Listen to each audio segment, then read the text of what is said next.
contagem regressiva, e eu convido os irmãos a abrirem suas Bíblias, então, em Efésios, capítulo 6, hoje, verso 1 a 4. Estamos no sermão, na série de sermões, não é? Sobre família. No primeiro sermão, nós fomos lá para Gênesis. E lá em Gênesis, nós vimos a criação, homem e mulher, feitos à imagem do Criador, com mandato, com responsabilidade, família sendo formada pelo próprio Senhor ali. E no domingo passado, o presbítero Vitor trouxe o sermão do trecho do verso, do capítulo 5, do verso 1 ao verso 33, onde Paulo vai trabalhar a questão da família, marido e mulher. E hoje, irmãos, então, como continuação, nós vamos falar sobre o cultivo do coração.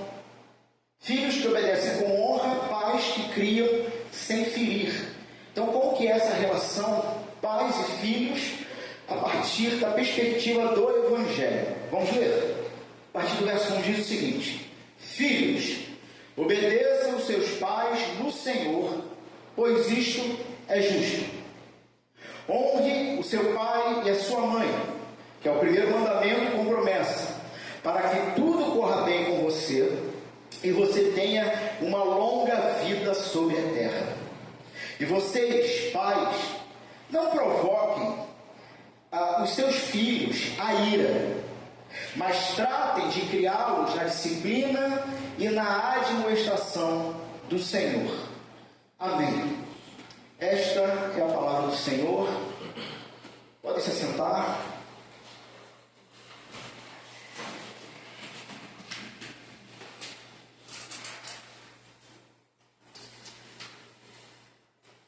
Meus irmãos,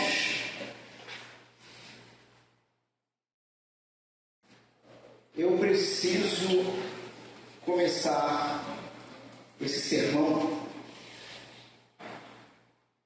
talvez assumindo, fazendo uma afirmação que muitos de nós temos certeza, mas talvez não falemos de forma pública. Alguns aqui são pais, outros ainda não, outros solteiros. Mas existe algo que esse texto me obriga a confessar. Eu acho que a única criança que vai ter aqui esse spoiler é a Rebequinha. Prepare-se. Depois o Felipe dá um jeito de resolver. Nós, adultos, não sabemos tudo.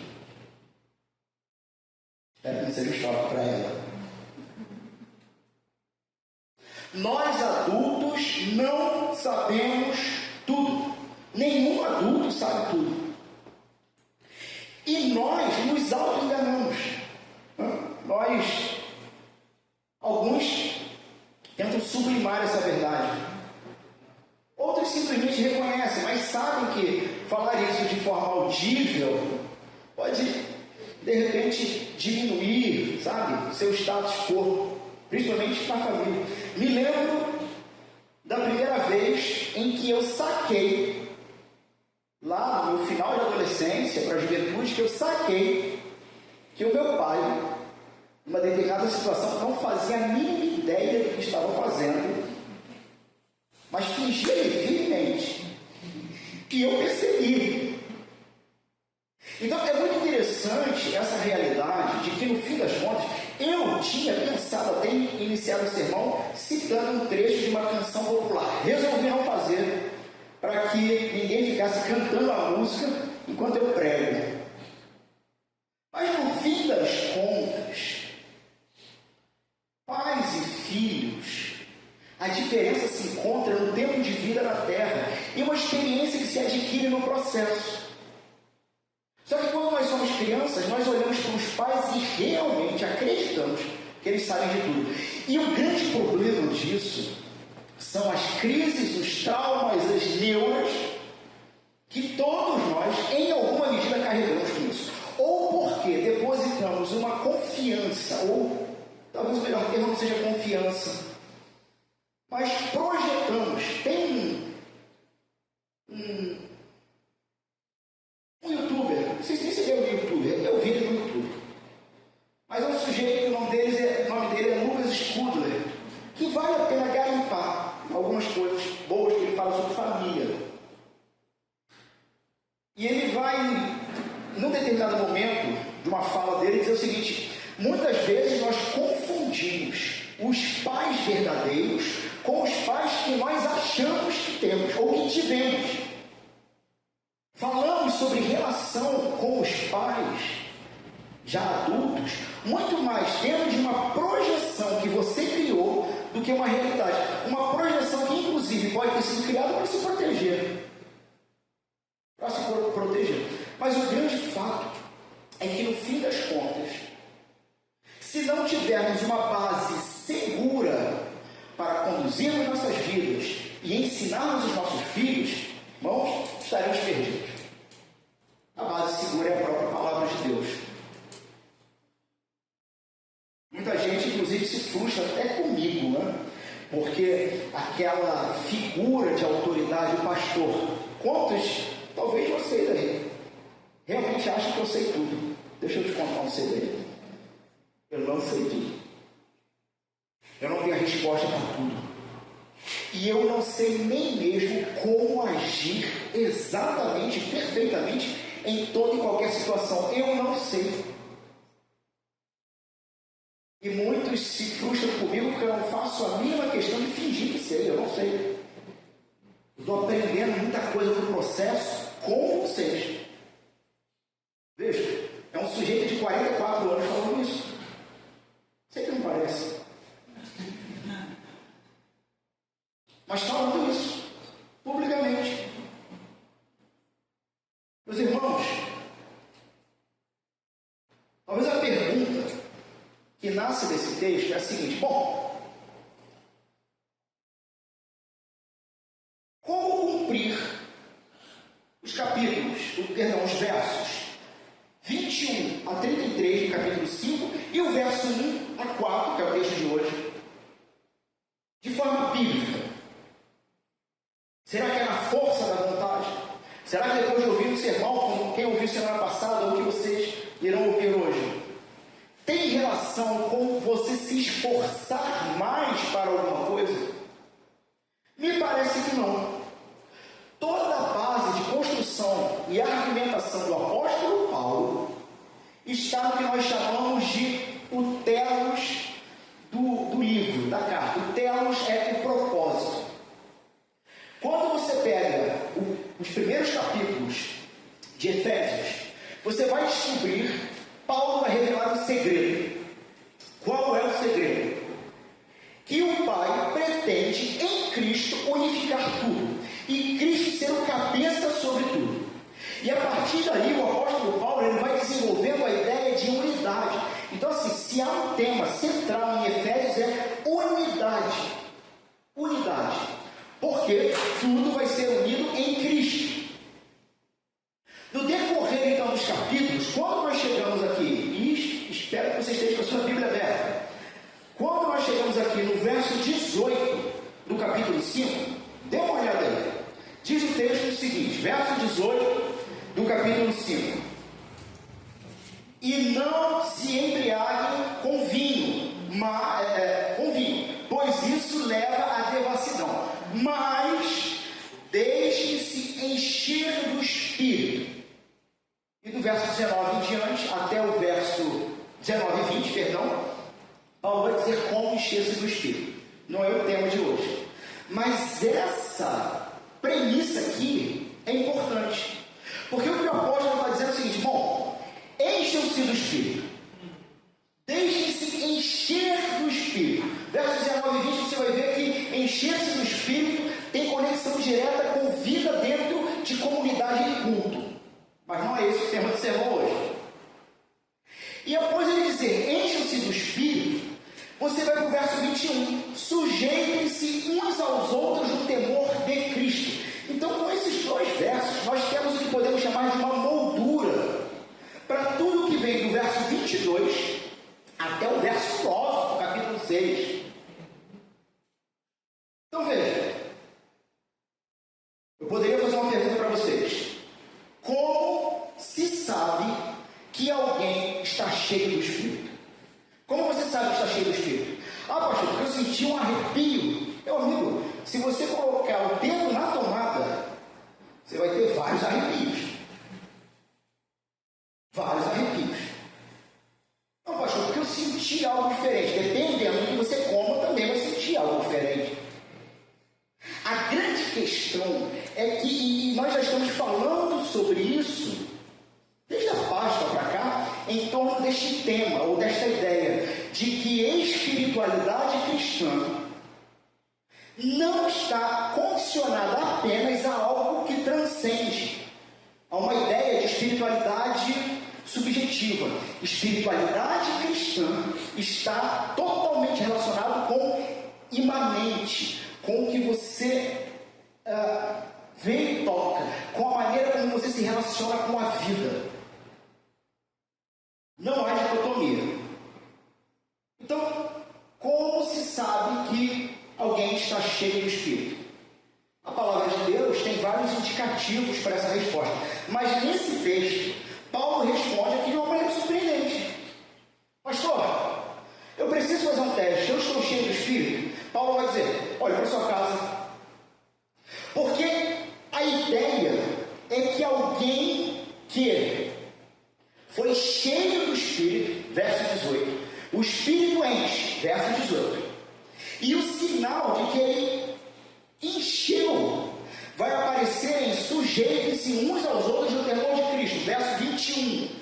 Você é alguém cheio do Espírito, você é alguém que foi mortificado pelo Evangelho de Jesus, morreu para si próprio e se encontra num processo de santificação. E no processo de santificação você vai morrendo e o Espírito vai te enchendo. E aí você se apresenta sujeito ao outro. E o apóstolo Paulo pega então essas duas premissas para nos levar para dentro de casa. Você quer saber se você é cheio do Espírito? Paulo está dizendo. Como é a relação com a tua esposa? Está enquadrado do verso 22 ao verso 33? Você quer saber se você é cheio do Espírito? Como é a relação com o seu marido? Se você foge disso aqui, você não está no verso 21. Numa postura de sujeição para com o outro, onde você morre para que o outro viva. E se isso não é realidade, você não está cheio do Espírito. Está cheio de outra coisa, talvez.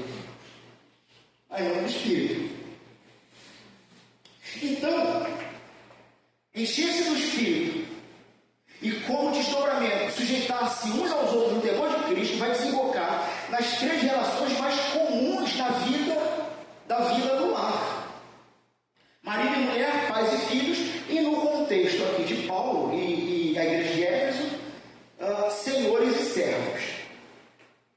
Por que isso, irmãos? Porque o Espírito, ele não vai parar na reunião de oração. Já viu aquela história? A pessoa é capaz até de falar a língua dos anjos, mas não sabe falar a língua dos filhos. A pessoa é capaz de ter visões, de rodar, de ter catarses, mas quando volta para casa continua batendo na esposa. A mulher continua traindo o marido. Os filhos supostamente obedecem, mas quando estão sozinhos com os de sua mesma idade, aí eles são reais. Eu não sei quantos viram uma série da Netflix, vale a pena, chamado Adolescentes ou Adolescência. Não sei quantos viram. É assustador aquilo. Como que a garotada realmente tem duas vidas. E como que a própria vida não tem valor nenhum. Como que tudo é uma piada. Mas em casa os pais não têm noção da realidade.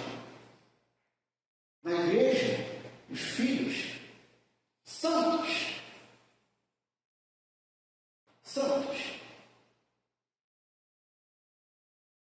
Mas, na vida real, não é assim que a coisa anda. O Espírito de Deus, então, não para na reunião de oração, mas ele invade, irmãos. Invade a cozinha, invade o quarto. O Espírito de Deus invade a hora do dever de casa. Talvez uma das maiores dificuldades de se pregar uma série sobre família numa igreja é porque o pregador tem que ter consciência que na igreja você não tem apenas a família nuclear, pai, mãe e filhos. Você tem solteiros, você tem pais sem filhos, você tem divorciados, viúvas.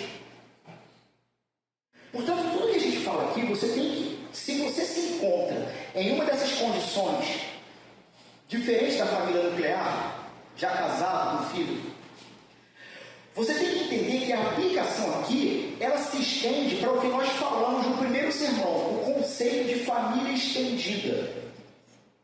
Você pode não ter filhos de sangue aqui, mas no conceito de família estendida, onde Cristo é o irmão mais velho e nos fez família do mesmo pai, neste contexto você tem muitos filhos, você tem muitos netos, você tem sobrinhos.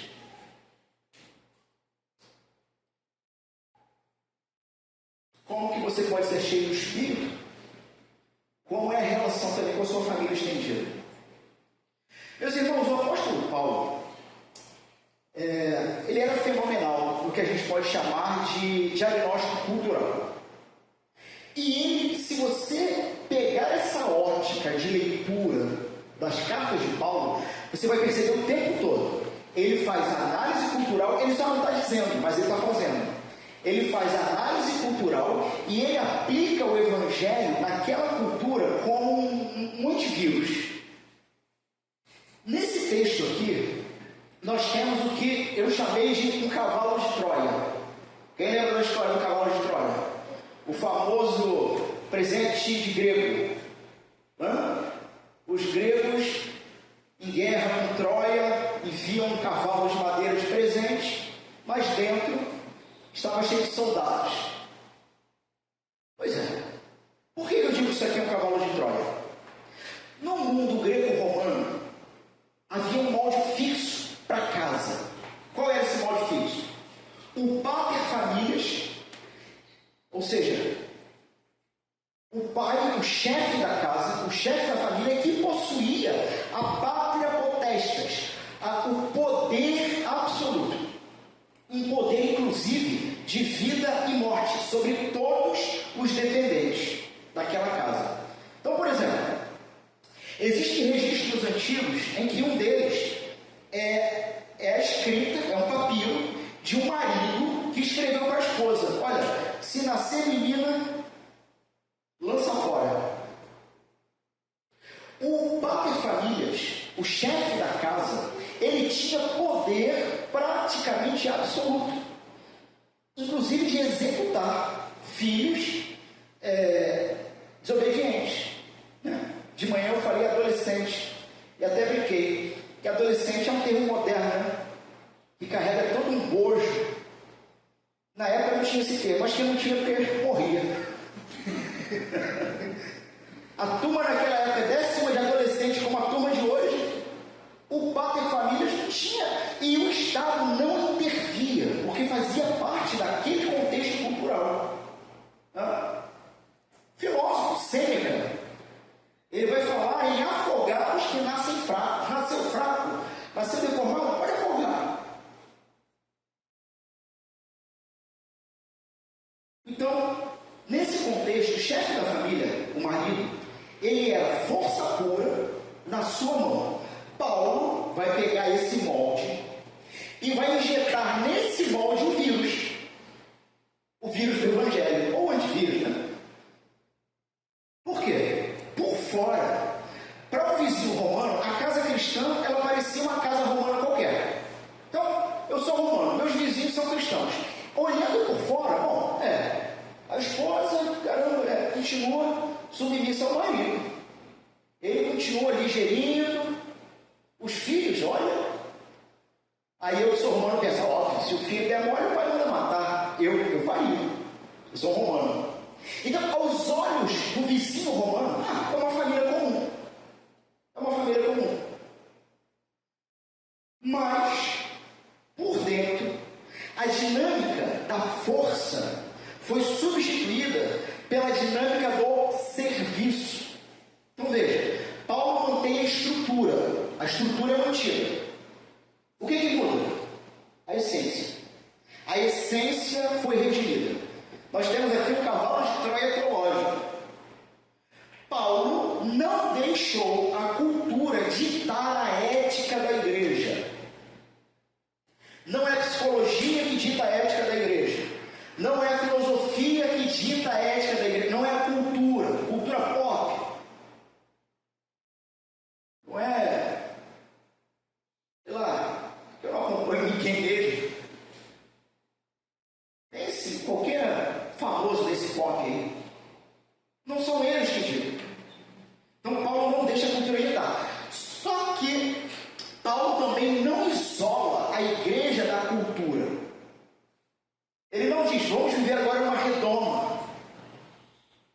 Paulo, ele vai saturar a forma do seu tempo com cruz, ressurreição e o senhorio de Cristo. Ele vai saturar isso.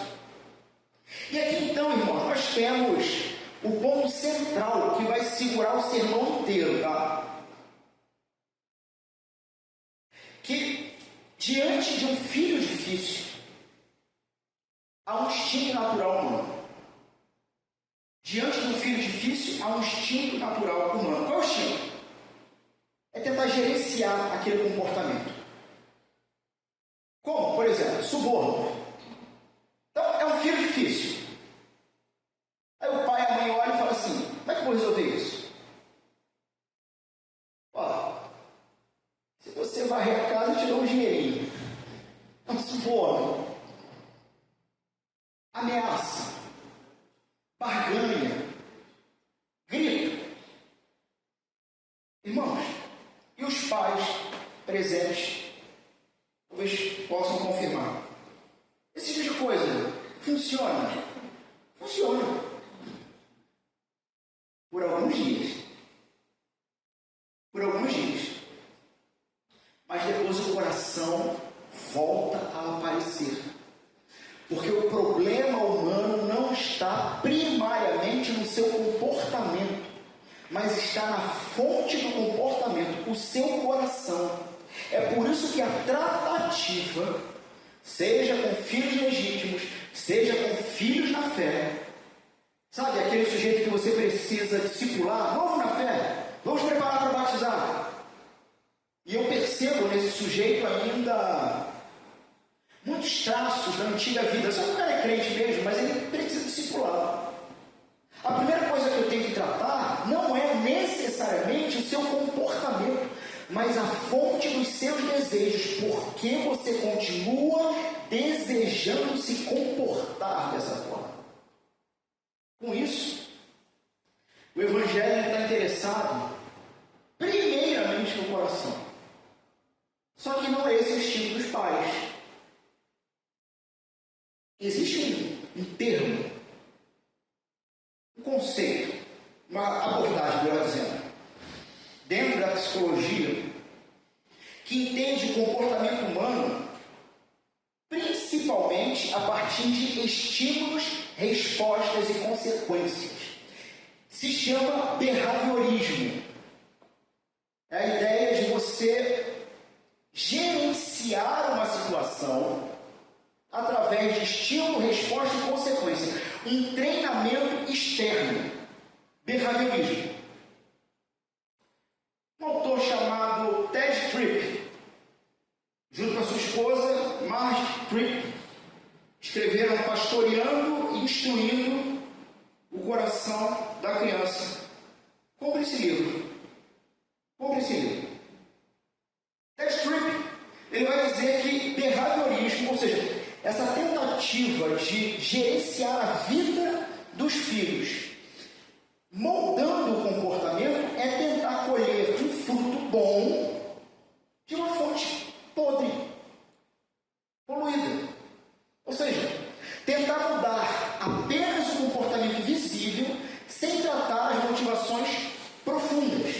Então, em outras palavras, irmãos, não basta fazer a criança agir certo. É preciso pastorear o coração para que ela deseje o que é certo diante de Deus.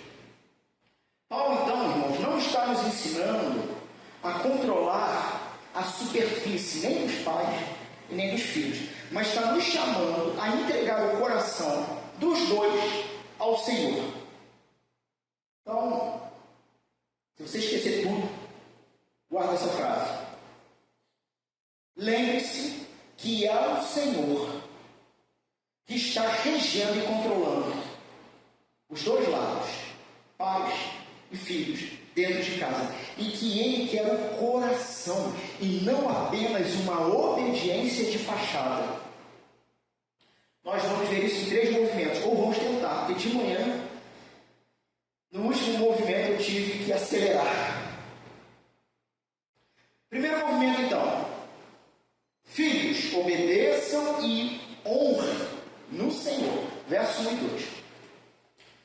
O apóstolo Paulo, então, começa falando com as crianças. Tá? O termo aqui para filhos, irmãos, são crianças num contexto de dependência. Então, literalmente, está falando com crianças. Sabe?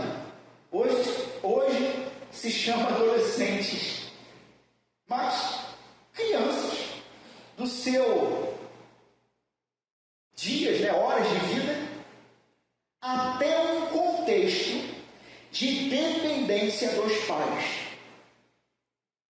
Então, antes de qualquer coisa, reparem para quem ele está olhando. Paulo se dirige diretamente, meus irmãos, para as crianças da congregação. E para nós, reformados aliancistas, nossa, a gente não tem problema nenhum com isso. Para nós, crianças são membros da igreja. E o apóstolo Paulo aqui, ele está objetivamente falando com essas crianças. E nós precisamos, irmãos, olhar para o contexto, aqui, grego-romano de novo, um mundo em que criança é propriedade sem voz. Nesse mundo, Paulo ele vai incluir as crianças na leitura pública da carta, lhe dando uma seção própria. O apóstolo Paulo aqui, diferente do que se pensava e tratava com crianças na época, ele está dizendo o seguinte: veja, as crianças têm toda e total capacidade de compreender as palavras do Senhor e responder. É assustador o número de pais cristãos, ou até mesmo de determinadas comunidades cristãs, que dizem: não, nossos adolescentes ou crianças não têm capacidade de entender teologia. Meu amigo, eles estão estudando física quântica. Eles estão fazendo coisas com inteligência artificial que são assustadoras. E Paulo está dizendo aqui, sim, eles têm uma capacidade moral e ética de ouvir a palavra do Senhor e conscientemente responder. Eles não são uma cadeira, como era tratado no mundo antigo. O Evangelho, então, irmãos, ele não rebaixa a criança a um problema para se administrar, mas ele eleva essa criança a um agente moral diante de Deus, que é capaz de ouvir e de obedecer. uma expressão que muda todo o eixo de gravidade da casa. Se no contexto do pater familias, o chefe do lar tinha poder absoluto, aqui o apóstolo apresenta uma estrutura nesse versículo que muda isso. Veja, qual é a estrutura? Há primeiro um vocativo. Os filhos. Estou falando com eles. Imperativo, uma ordem. Obedeçam os pais. Mas esta ordem possui um qualificador no Senhor. E há uma fundamentação para isso. Pois isto é justo. A partir do Evangelho, então, o apóstolo Paulo ele vai subverter o qualificador e a fundamentação. Quando ele diz no Senhor, obedeçam os teus pais no Senhor, o que o apóstolo vai dizer é o seguinte: sim, você tem que obedecer. Mas você tem que obedecer não por medo que ele vai te matar, vai te afogar, vai te largar na floresta. Ou não uma obediência que tem relação com barganha ou por troca, mas uma obediência que tem relação com alguém que está acima dele. Então, no Senhor, em Kyrios, desdobra em 3 coisas, de uma vez só. Primeiro, destrona o chefe da casa. No molde romano, novamente, o chefe, o pai, era senhor absoluto. Mas agora, há um senhor acima dele, a quem todos prestam contas. Jesus. Filhos, obedeçam os seus pais, por causa de Jesus. Até porque, essa é a ideia e o contexto de pensamento do Paulo. Até porque é esse mesmo Jesus que, tendo tocado teu pai, vai te preservar. Então você pode confiar. Você pode confiar no Senhor. Segunda coisa que esse fundamento faz: limita a autoridade humana.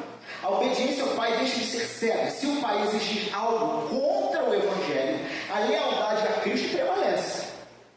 Então, irmãos, obediência tem um teto. Eu obedeço até a 3ª página. Se na 4ª página os meus pais estão me instruindo, me direcionando a práticas pecaminosas, eu já não obedeço mais.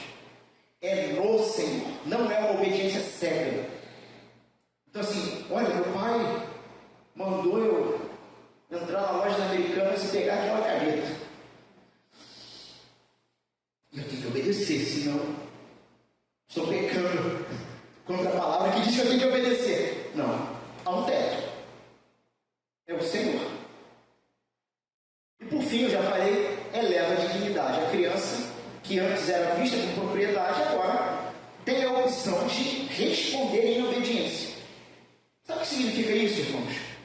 Que quando o seu filho aprende, entende que obedecer a você tem relação com o Deus dos pais dele, a obediência se torna um ato de adoração, de culto. Quero que meu filho cultue ao Senhor dentro de casa. Nós vamos ver o verso 4 esse. Você vai ter que ensinar. Isso é libertador. Um autor, pastor, verdade, autor também, já se encontra no Senhor chamado Martin Lloyd Jones, pastor galês calvinista. Ele vai organizar esse texto aqui em uma sequência interessante. Olha só. Ele vai falar sobre natureza, lei e graça. Então o que ele vai dizer? Natureza. A natureza ordena que o filho obedeça. E ele diz, até no mundo animal, a cria segue a mãe. Ou seja, é natural. É natural o filho ex-dependente obedecer. Porque no mundo reino animal você também vê isso. Ele continua. A lei de Deus, o decálogo, reforça isso. Mas, Lloyd Jones ainda, como cristãos, temos um terceiro motivo para obedecer. Motivo supremo. Cristo nos manda. Ele nota que no Senhor liga-se, sobretudo, a obediência obediência, não uma obediência biológica, que por acaso acontece na igreja, mas uma obediência que nasce do relacionamento com Cristo. Se relacionar com Cristo, ou estar cheio do Espírito, vai desembocar em filhos obedientes. E aí há uma virada pastoral no verso 2. Por quê? Entre os versos 1 e 2.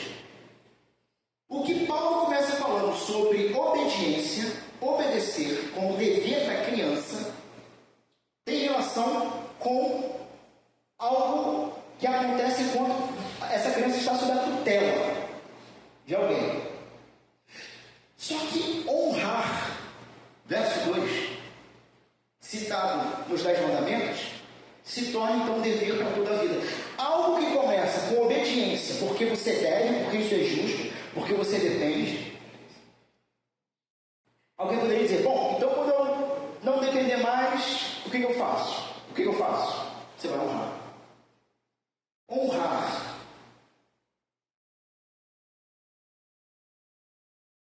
Um dever, então, agora para toda a vida. Irmãos, seguindo a ideia do texto, então, se a obediência tem relação com uma idade ainda de dependência tutelar, concorda comigo que um dia a obediência cessa? Cessa. O que não cessa nunca? A honra. A honra. O menino que hoje obedece é o adulto que amanhã cuida dos pais. É a mãe que coloca em pé de igualdade com o pai como objeto de honra. Tim Keller, falando sobre esse texto, ele vai aprofundar aqui essa virada, observando o que o mandamento não manda. E isso aqui é interessante. Pastor, afinal de contas, tá? Eu entendi então que a obediência da criança ela tem um teto. E que naturalmente há um momento em que não há mais uma obrigatoriedade de obediência. Mas muda para a honra. Muda para a honra. Tim Keller vai dizer o seguinte: vamos ver o que esse mandamento não está falando. O que ele não diz? E talvez no primeiro momento você vai estranhar isso aqui, tá? Mas tem explicação. O mandamento não diz ame. Que isso, pastor? Não é para amar? Meus pais, eles são tão bons. Vocês vão entender. Não quer dizer que não seja para amar. Mas se o amor aos pais fosse um mandamento, haveria um desdobramento problemático aqui. O amor aos pais é uma consequência do verso 4, que nós ainda vamos ver. Ele não diz ame, nem confie, nem admire e nem sequer obedeça. Está falando do mandamento. O mandamento tem um contexto já com a vida adulta. Isso está claro para vocês, irmãos? Absoluto. Verso 1 tem relação com a criança e o adolescente até a fase de dependência. Verso 2 está falando agora com adultos. Está claro para você? Tá. Então olha só. Tim Keller. O mandamento não manda amar no sentido de afeto. Por que é bom pontuar isso? Porque na cultura judaico-cristã, amor não é afeto, é ação. Tá? Então assim, o texto não está te mandando amar no sentido de afeto. Por quê, pastor? Irmãos, por uma questão óbvia, existem pais muito maus. Existem pais maus. E a afeição forçada por quem é mau seria, em certos casos, tolice, algo errado. Seria uma maneira de te obrigar a amar de forma afetuosa pais narcisistas. O texto não está dizendo isso. Você não tem, dentro destes contextos, este tipo de obrigação. Mas você vai ter que honrar. Pastor, o que é honrar que eu vou falar? Outra coisa que o texto não manda. Você é adulto, em relação aos seus pais, num contexto de pais ruins. Que muitos, mas pastor, a Bíblia manda eu honrar, mas meu pai ou minha mãe fez isso comigo. Filho, tu sabe o que é honrar? Honrar não significa confiar. O mandamento não manda confiar. Por quê? Porque existem pais instáveis, indignos de confiança. Eu conheço uma história real, até próxima, de um determinado pai que teve que fugir do Rio de Janeiro, devendo ao traficante. E aí vem o filho e me pergunta: olha, meu pai está em tal estado. Ele pediu se não poderia te fazer um empréstimo bancário de tantos R$1.000. Eu digo: você é louco se você fizer. Se você fizer e tiver dinheiro para bancar, tudo bem, você está dando, tá? Sabe? Isso fique claro, você está dando. Mas o seu pai não é digno de confiança. Irmãos, muitos de nós esquecemos. A Rebequinha fica traumatizada. Teu pai é crente. Não se aplica. Às vezes a gente olha aquele velhinho, né? Sentado na praça, jogando dominó. Meus irmãos, canalhas também envelhecem. Não é porque é velho que tu confia. Canalha envelhece. O mandamento não manda admirar, porque às vezes admirar vai exigir negar a verdade. Qual é a verdade? Ele não é digno de admiração, ele é um pervertido, ele é um louco. Eu não sou obrigado a admirar, porque eu vou ter que ir contra, eu vou ter que negar uma verdade. E o mandamento também não manda obedecer como regra perpétua. Por quê? Irmãos, a própria carta já previu que um dia o filho deixa pai e mãe para unir-se ao cônjuge. Capítulo 5, verso 31. Há um limite. Uniu a sua esposa, deixa pai e mãe. Mas vai continuar honrando. O que é diferente de obedecendo. Então, a obediência, ela vai mudar de forma ao longo da vida, mas a honra não. O que é honra então, pastor? Honra é o núcleo moral, não sentimental da relação. Eu vou explicar. Não depende do que você sente, nem de como seus pais são, mas é a escolha de tratá-los com dignidade e de lhes prover lealdade de longo prazo voltada ao bem deles. Vamos destrinchar isso aqui, tá?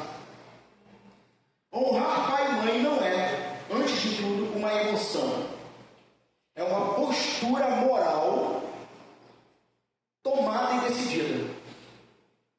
Consciente.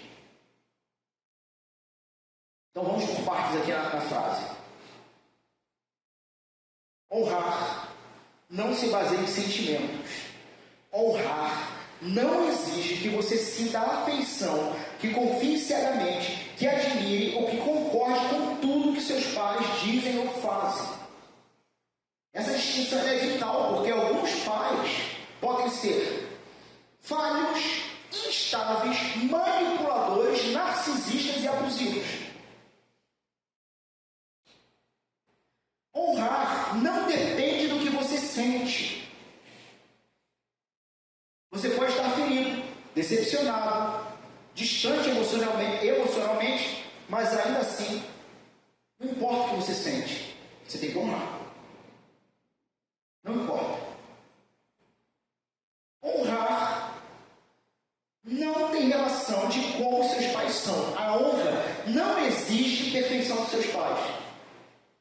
sejam perfeitos, admiráveis ou dignos de confiança. Mas é a escolha de tratá-los com dignidade, é não desprezar, é não humilhar, é não ridicularizar ele para as pessoas, é não tratar o seu pai como alguém, ou mãe, pais, né? Pai, mãe, como alguém descartável. Significa buscar o bem deles ao longo da vida, especialmente quando envelhecem ou precisam de cuidado, sem necessariamente obedecer cegamente. Você não tem que obedecer cegamente às loucuras do seu pai e da sua mãe, mas objetivamente tem que honrar, sem aprovar os seus erros e sem voltar para uma relação abusiva. Em suma, honrar não é sentir tudo certo sobre os seus pais, é decidir tratá-los com respeito e buscar o bem deles diante do Senhor, sem negar a verdade sobre quem eles são, ou o que eles fizeram com você. Você não nega isso. Você no Senhor está consciente e conscientemente decidido a honrar os seus pais. Meus irmãos, aqui mora então um alívio. E tem que ser dito assim, alto e bom som, né? Por quê? Porque muitos de vocês, povo de Deus nessa casa, chegam cheios de feridas.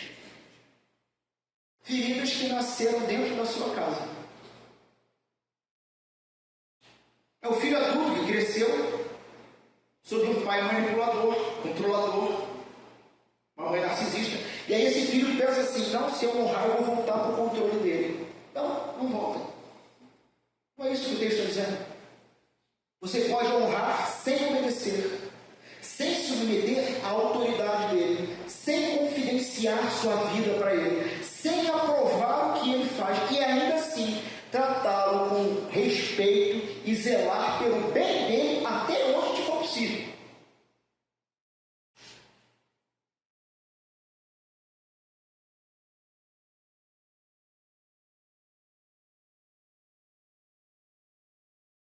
Portanto, honrar é uma decisão do coração diante do Senhor, que está acima da casa. O apóstolo ele vai citar o 5º mandamento.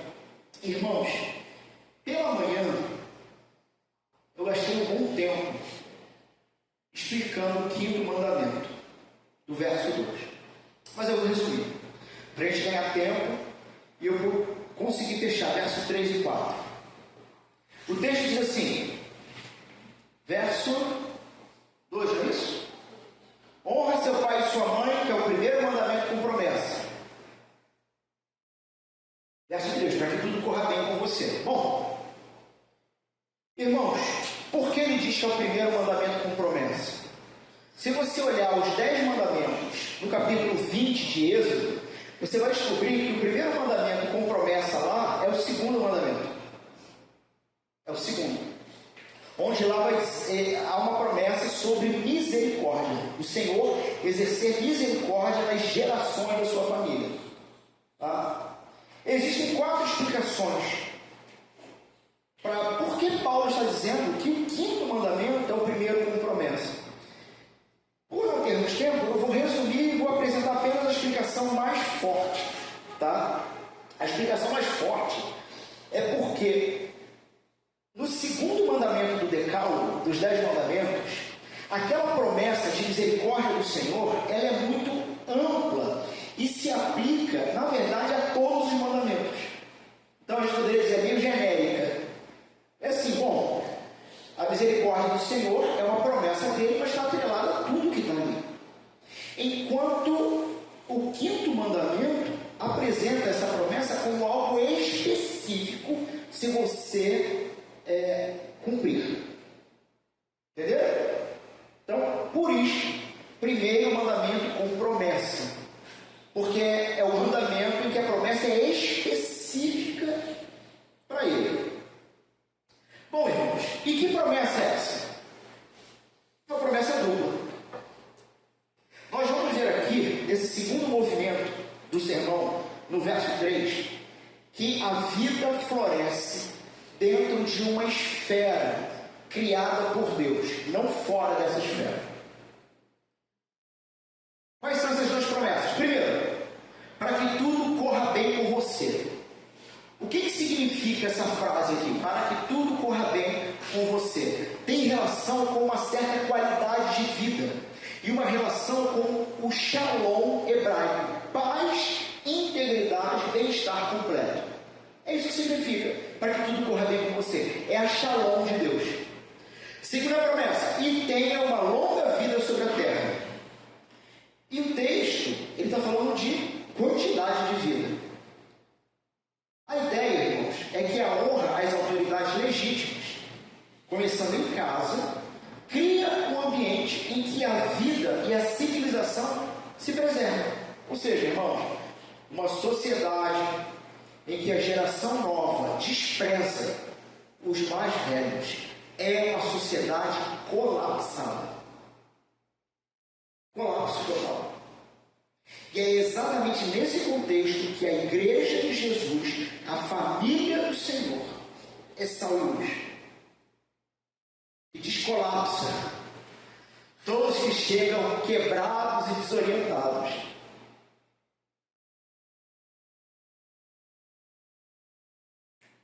Meus irmãos, nós temos que ter um cuidado aqui.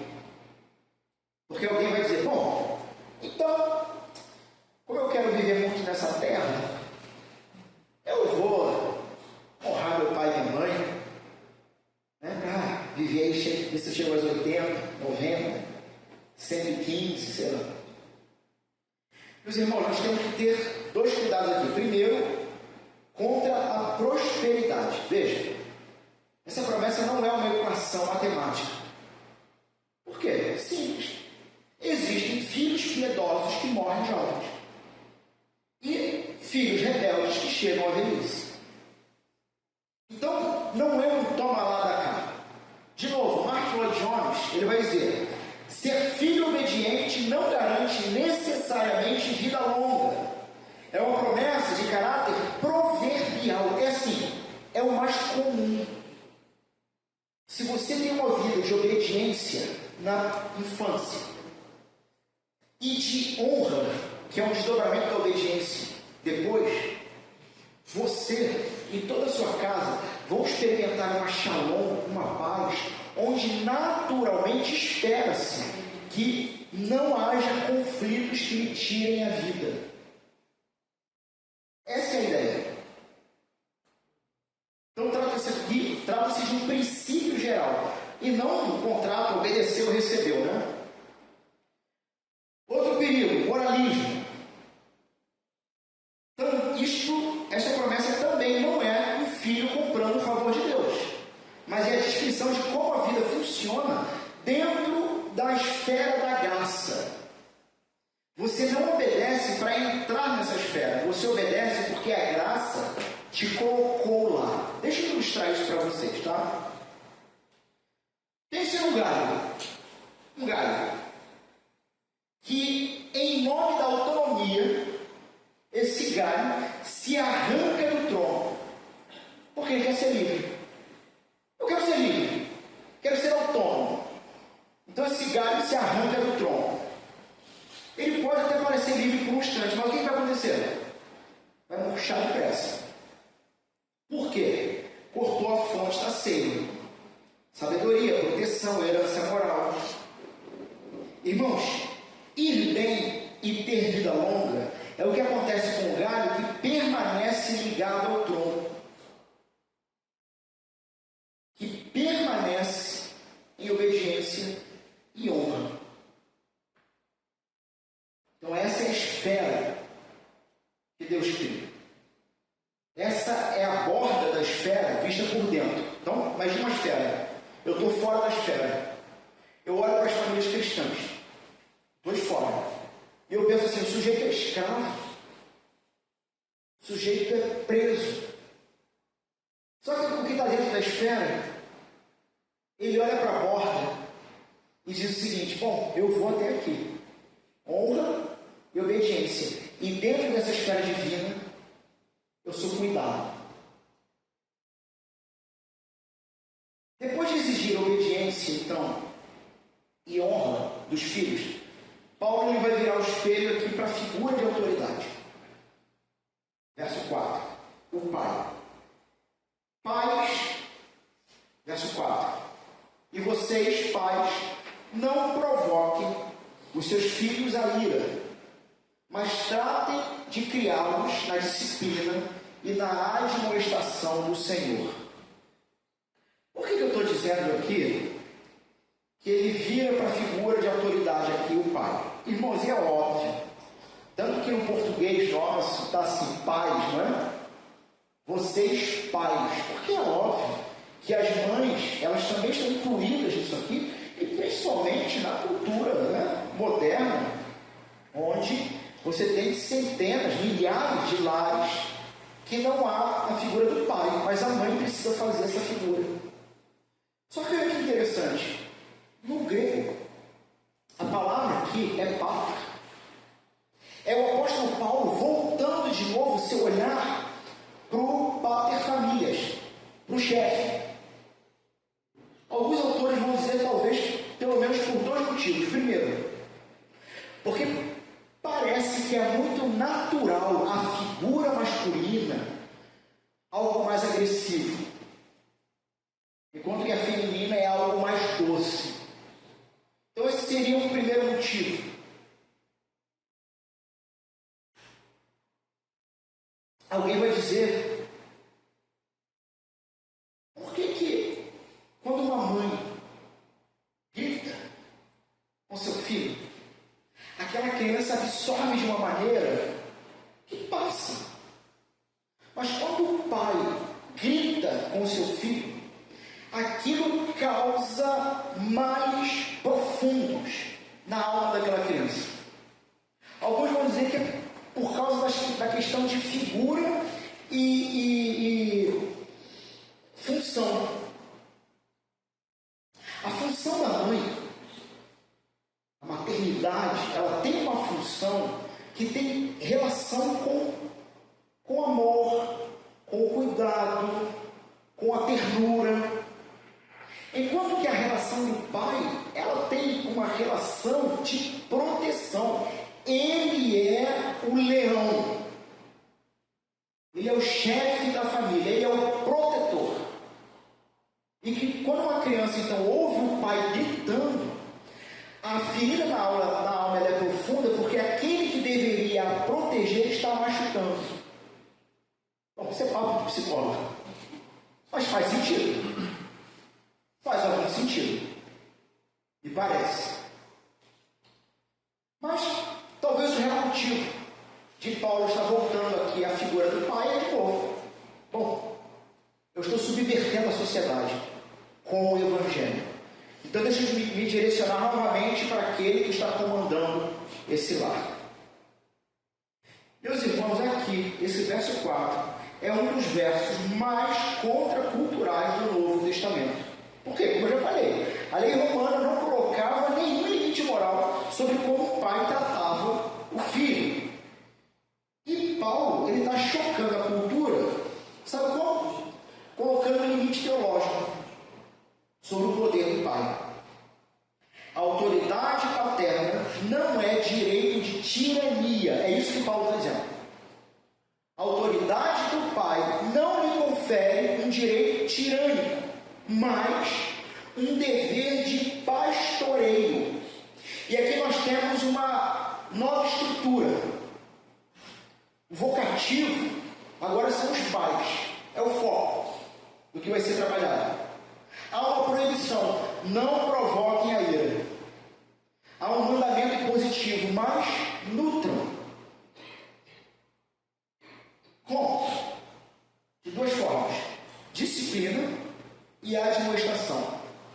Porque há uma fonte do Senhor. Esse é o verso. E essa é a estrutura do verso. Então, irmãos, o que evitar? Falando com os pais agora, né?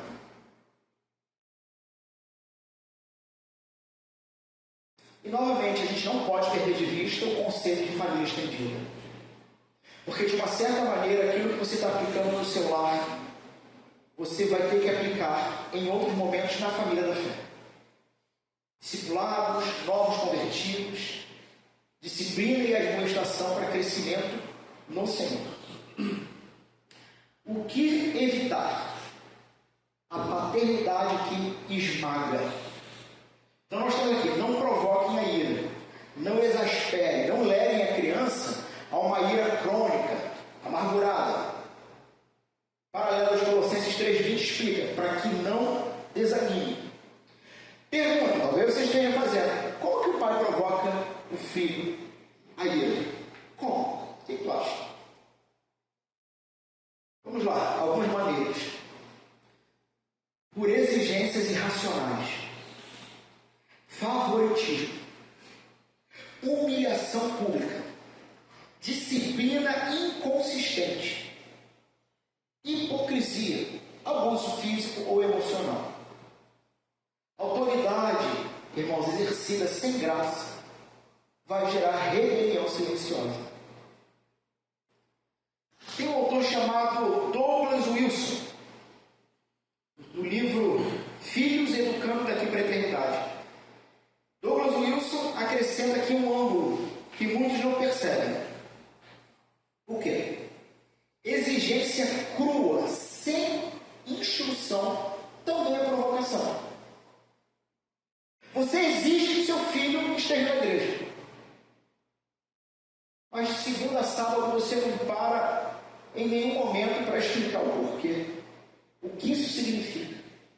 Qual é a relação familiar com este que nós adoramos? Você tem uma exigência crua. É isso que Douglas Wilson está falando. O filho é provocado a ira quando o pai não o equipa. O que ele está falando? O filho é provocado a ira quando o pai não o prepara para trabalhar, o prepara para estudar, não o ensina a lidar com autoridade. E não equipando o filho, depois cobra resultado que nunca ensinou. Já viu? Ou você já aconteceu isso? Você cobra uma coisa do seu filho que você nunca de fato ensinou objetivamente. Falei isso pela manhã, porque no conselho nós também aprendemos isso. E tem umas duas luzes aí que nós gostaríamos de arrancar a cabeça. Mas a gente deu um passo para trás. Peraí. Mas a gente não instruiu sobre essa situação. A gente não orientou. Como que a gente vai cobrar uma coisa que nós não instruímos? Vamos instruir. Depois da instrução, se o cara repetir, aí a gente arranca a cabeça. A instrução. Então, irmãos, as duas metades aqui do versículo, elas estão amarradas.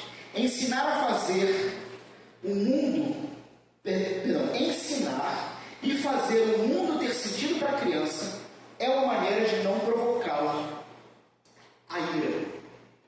Martin Lloyd Jones, novamente, falando sobre esse trecho, ele alerta sobre 3 armadilhas ao criar filhos na administração do Senhor. 3 armadilhas. Primeiro, nunca faça a fé parecer pura repreensão e proibição. Nunca faça parecer isso. Não, ser cristão tem pura e tão somente uma relação com não pode, com é proibido. Ser cristão é muito mais do que isso. Lloyd Jones vai dizer, isso lança o filho nas garras do diabo. 2, Lloyd Jones, nunca os transforme em pequenos hipócritas, repetindo frases piedosas que não entendem, e exibidos para o deleite dos adultos. É a criança que ela é obrigada a decorar o Salmo 119. Mas tu pergunta, o que isso significa? Ela não sabe. Mas é objeto de deleite, não é? Gente, ela só decorou. A profunda mensagem que ali não desceu. E nunca force uma decisão. Os 3 sabotam o coração. Que queremos alcançar. pensar. Douglas Wilson ainda é severo sobre essa ideia. A vara nunca pode ser autoexpressão e nem desabafo. Se você precisa dela, da vara, para ventilar emoções, você não está qualificado.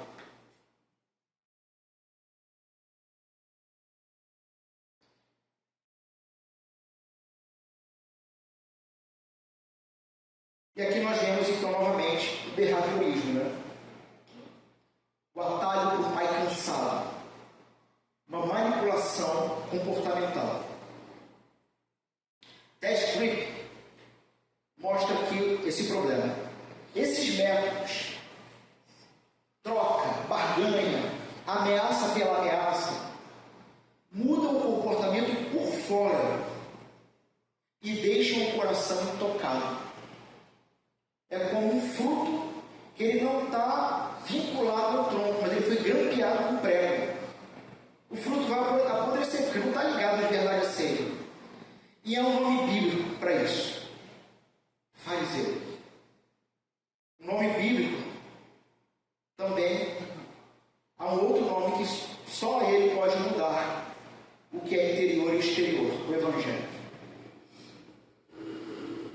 Behaviorismo cristão, então, é uma fábrica de pequenos, respeitados fariseus. Contei isso pela manhã.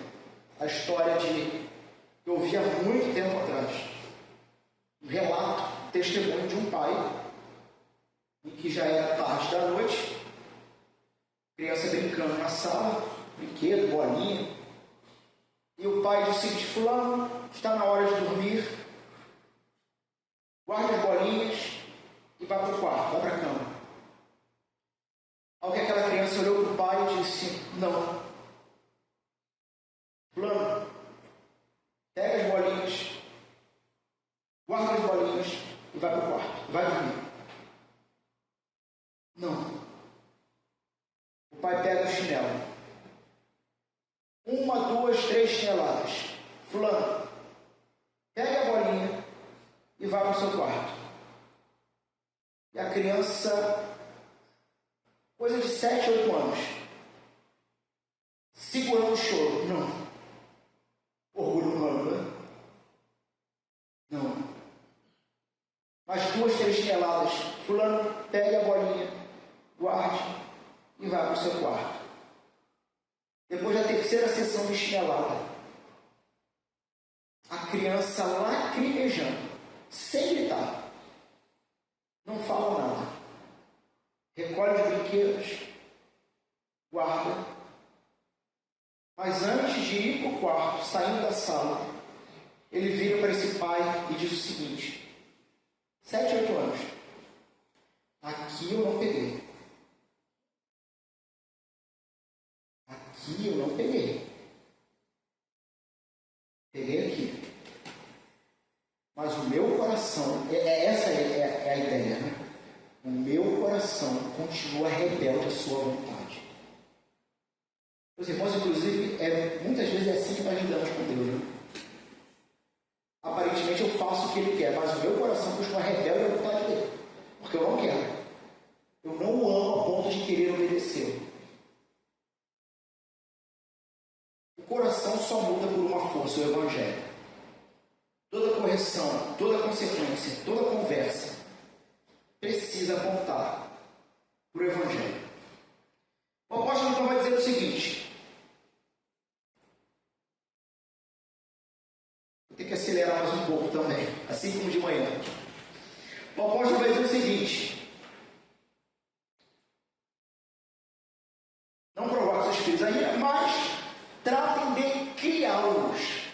Só que a palavra criá-los no grego é nutrir. Nutrição.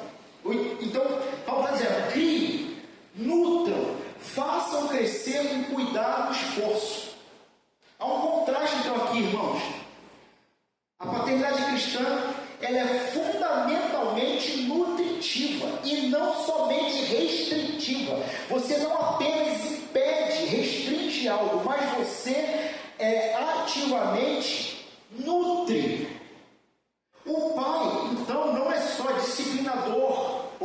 provedor financeiro, mas é provedor de alimento emocional e espiritual.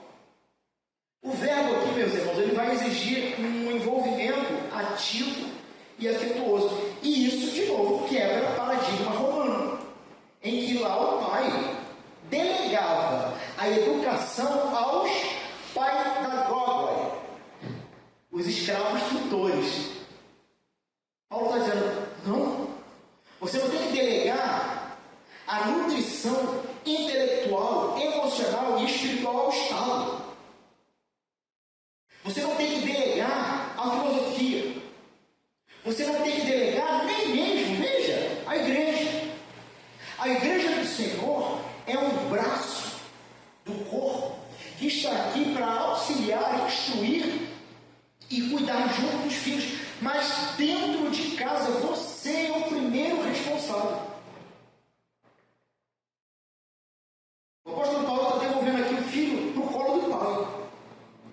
Como se Paulo dissesse, você fez? Agora tem que cuidar. Você fez.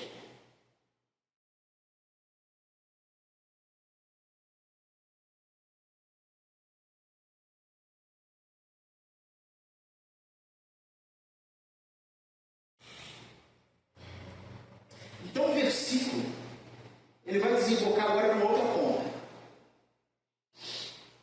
Ele proíbe provocar a ira. Mas ele vai dizendo, ao invés disso, você vai nutri-lo. Como? Através de dois meios: disciplina e admoestação. Talvez, disciplina, o que você tem em mente é a vara do castigo, né? Vai ser disciplinado. E a palavra, paideia, para disciplina. É disciplina. Sim.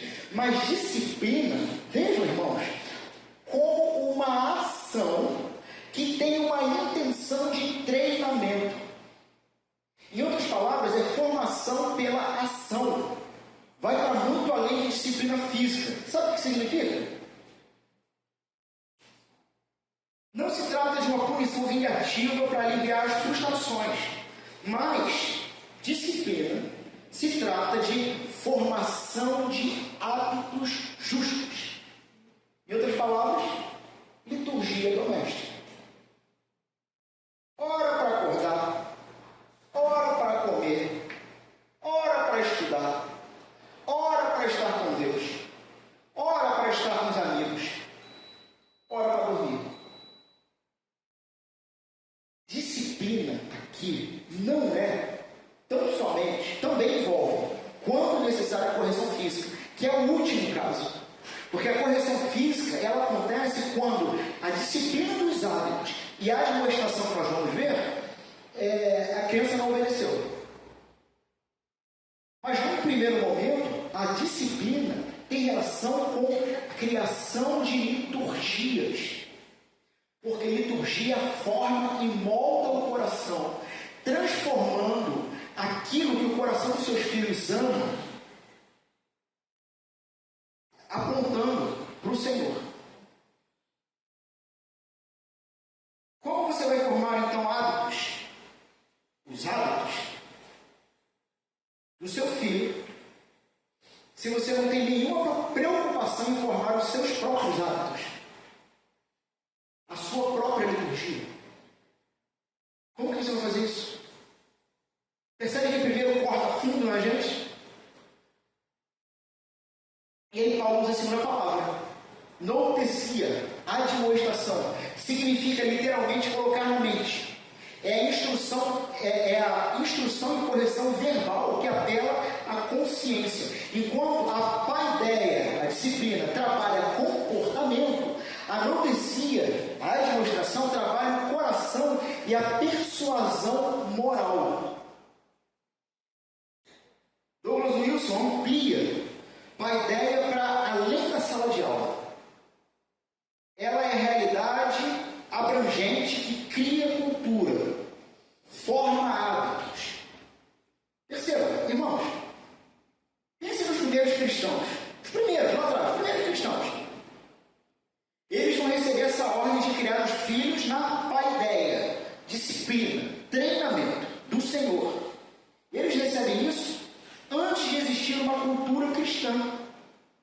encaixar essas crianças. Não havia. Não havia uma cultura cristã. Eles tiveram que construir uma cultura cristã. Criar uma paideia, então, não é despejar informação, é formar uma cosmovisão, um modo de um mundo fazer sentido debaixo do senhorio de Cristo.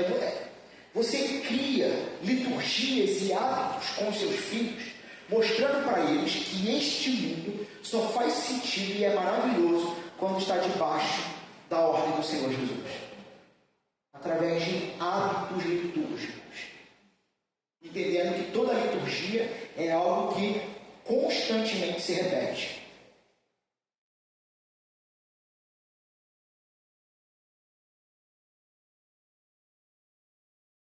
E tudo isso é a disciplina do Senhor, pertence ao Senhor. Sabe o que significa?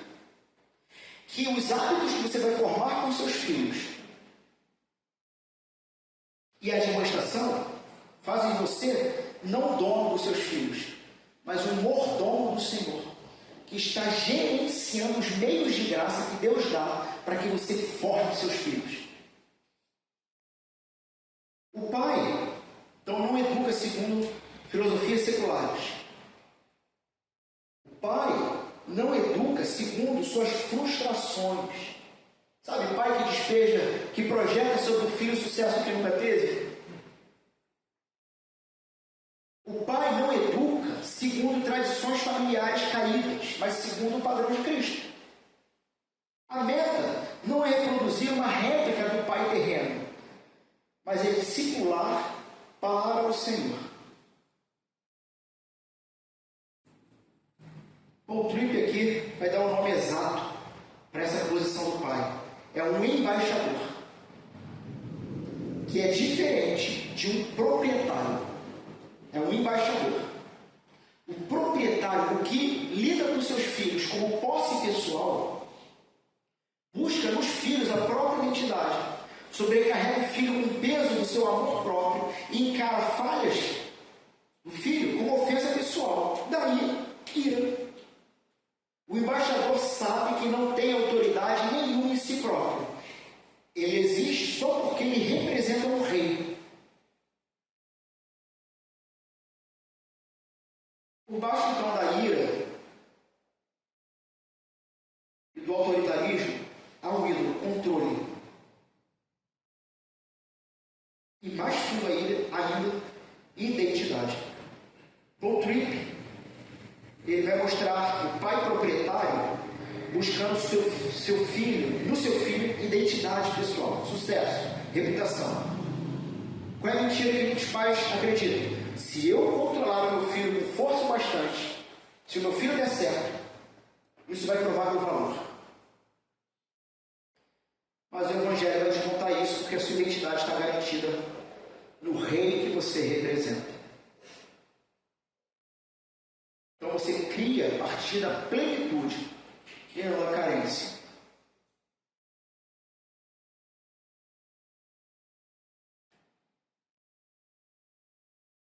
Vamos finalizar?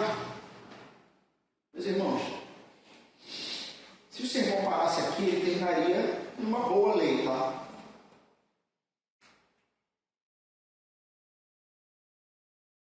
Mas nenhum filho e nenhum pai cumpre perfeitamente. Você já cumpriu Efésios 6 por inteiro? Perfeitamente? Não. Cristo é o Filho perfeito que guardou Efésios 6. Onde todo filho falhou, ele obedeceu. Foi obediente até a morte e morte de cruz. Jesus é a obediência e a honra que você, filho, nunca conseguiu dar. Jesus deu a obediência que você tinha que ter dado no seu lugar. Cristo é o cabeça que, tendo o poder de vida e morte, foi convocado à morte pela sua própria casa. Meus irmãos, aqui uma das inversões mais bonitas do texto, tá? No molde romano, o cabeça da casa era quem tinha o poder de vida e morte sobre os outros. Em Cristo, o cabeça, ele é o cabeça que detém todo o poder. Ele é que é convocado à própria morte, para que a sua casa, o seu reino, viva. O poder absoluto, a pátria potestas, foi virado do avesso. O que podia matar para reinar, escolheu morrer para salvar. É por isso que a casa cristã não governa pela força. Porque o seu cabeça não governou pela força. Cristo é o filho ferido para que você fosse recebido sem ser esmagado. Então, pais, ouçam, verso 4. Vocês são proibidos de esmagar o espírito do filho. Deus está te proibindo. Mas como que ele pode exigir isso? Porque na cruz o Pai não poupou o próprio filho. Recebeu sobre ele a vara que nós merecíamos, para que pudéssemos receber como filhos sem nos esmagar. Deus disciplina os que amam. Hebreus 12. Mas a disciplina que cai sobre nós nunca é condenação. Por quê? Porque toda condenação da sua péssima maneira de se comportar como filho, ou da tua péssima forma de ser pai, todo o juízo disso caiu sobre Jesus na cruz. E o Senhor não está levando isto em consideração ao se relacionar com você.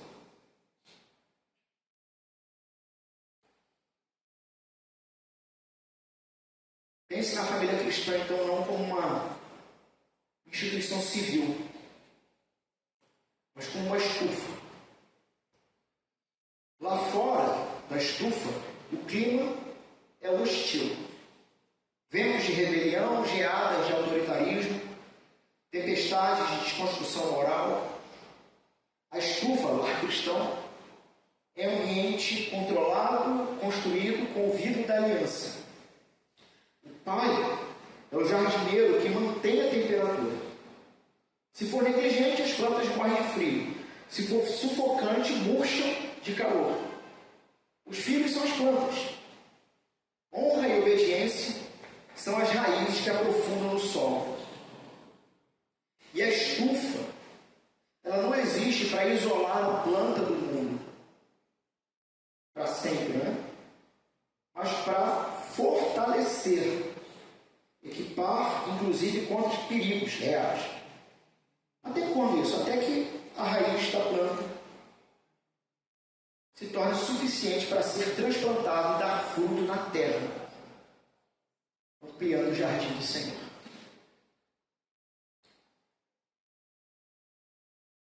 Mais 2 ou 3 aplicações práticas, tá bom?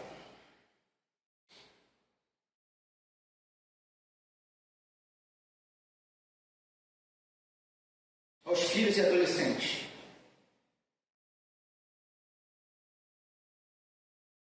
Obedecer não é perder a vida. É entrar na esfera onde a vida floresce. Portanto, a sua obediência se tornou adoração do Senhor. Aos pais, antes de mexer no filho, mexa no seu próprio coração.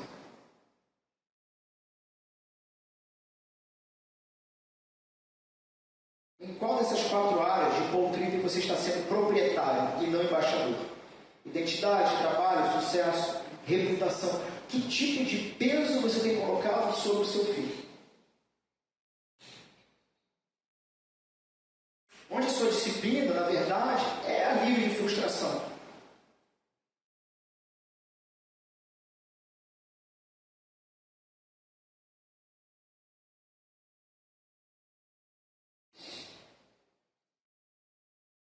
Aos filhos adultos,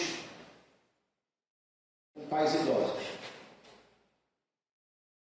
A sua obediência cessou, mas a honra não. Honrar agora tem cara de cuidado, presença, provisão. E meus irmãos, às vezes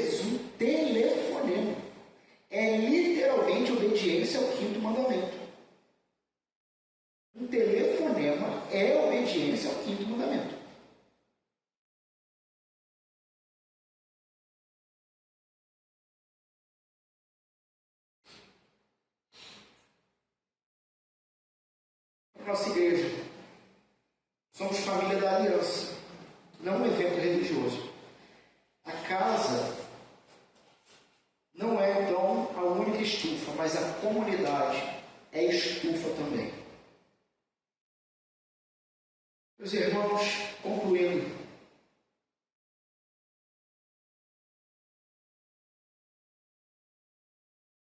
há um Senhor que quer cultivar e trabalhar corações dos pais e dos filhos. Do lado do filho, ele transforma obediência em adoração. Do lado do pai, ele transforma autoridade em pastoreio. Mas isso só será possível ao se deixar encher do Espírito. Não é na força do braço. Só que entre esses dois lados, do filho desobediente e rebelde e do pai autoritário, no meio está a cruz, onde o filho perfeito obedeceu pelos filhos que falham, e o pai feriu o próprio filho para receber, sem esmagar, os pais que erram. Então, não saia daqui hoje só tentando ser um filho mais comportado ou um pai mais paciente, porque isso seria só fachada. Está se esforçando. Você tem que sair daqui entregando o seu coração, entregando a sua casa. Tire a sua mão do controle do lar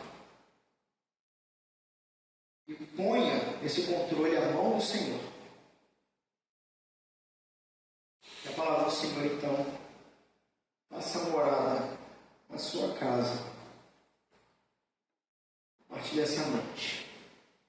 Em nome de Jesus.